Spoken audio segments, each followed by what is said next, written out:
Salut à tous et bienvenue sur Tout comprendre en 3 minutes.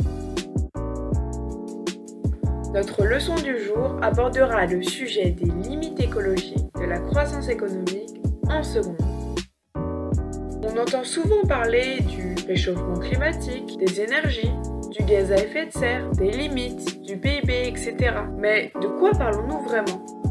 Pour commencer, il est important de savoir ce que sont des limites écologiques et une croissance économique. Une limite écologique est un épuisement des ressources naturelles. La croissance économique est l'augmentation des richesses d'un pays pendant une durée précise.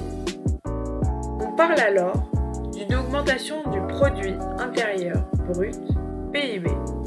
Notre sujet est divisé en deux grands sujets problématiques, l'épuisement des ressources naturelles et le rejet des polluants. Pour produire, l'homme utilise des ressources naturelles, les ressources renouvelables comme l'énergie solaire, éolienne ou hydraulique, et celles non renouvelables comme le charbon, le gaz naturel ou le pétrole qui disparaissent peu à peu. Ces énergies non renouvelables utilisées à outrance s'épuisent, ce qui entraîne une hausse des prix.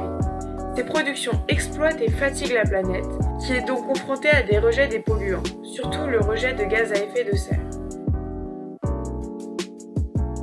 Le gaz à effet de serre exerce un effet de serre, comme un effet miroir, entre la Terre et le Soleil. Cela entraîne un rejet de CO2 dans l'air. Le rejet des polluants, causé principalement par la production industrielle et les transports, provoque une augmentation de l'effet de serre, piégeant les rayonnements solaires. Cela perfore la couche d'ozone qui nous protège, mais aussi notre environnement. Donc, malheureusement, la chaleur entre et les températures augmentent, ce qui entraîne la fonte des glaces, des désertifications, des risques naturels, mais aussi la migration des réfugiés climatiques. Pour résumer, la croissance économique entraîne beaucoup de dégâts sur l'environnement dus à ses productions.